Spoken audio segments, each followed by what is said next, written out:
Really, and we're all aware of the dynamics in the market there and the opportunity. But China became our top overseas market with 230,000 visitors that arrived here. That displaced the UK, which had historically been our #1 overseas market. They had 217,000 visitors arrive here last year.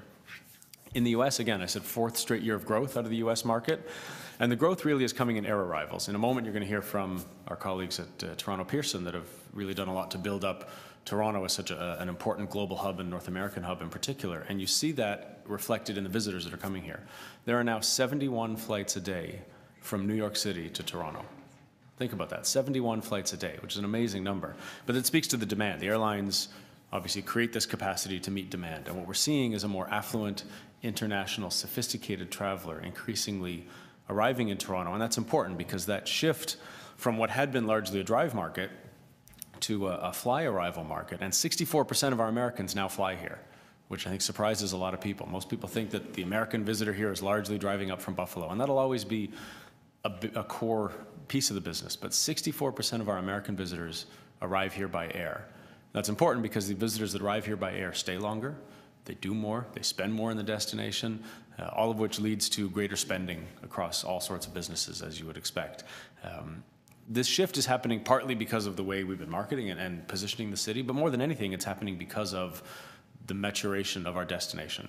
It appeals to new people in new ways. When you look at things like our live music scene, which I know has been a priority for this committee, likewise the food scene, I know the councillor's been active promoting that part of our aspect of our destination.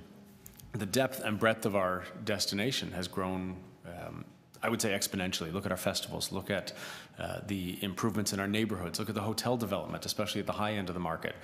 Ritz-Carlton and Shangri-La, they didn't open here because we asked them to. I wish we had that kind of power. But they saw the opportunity. They saw the kind of visitors that were increasingly choosing to come to Toronto and saw an opportunity, and as a result have opened new properties here. And with the new hotels, that's also caused our other hotels, some of our existing properties, to invest substantially in their own property, and so that's good across the board for our visitors and for the businesses all across.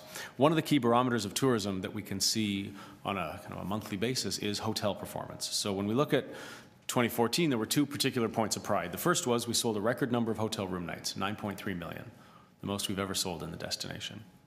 And the second was we ended the year with the highest hotel occupancy rate in Canada of all the cities in Canada. And in my 10 years at Tourism Toronto, we've never done that before. It's a particular challenge because we have so many more hotel rooms to fill. So we always sold more rooms, but having the highest occupancy rate, because occupancy, of course, is equally a function of supply and demand. But we have about 40,000 hotel rooms compared to Montreal or Vancouver, which has about 30. We're an Ottawa bigger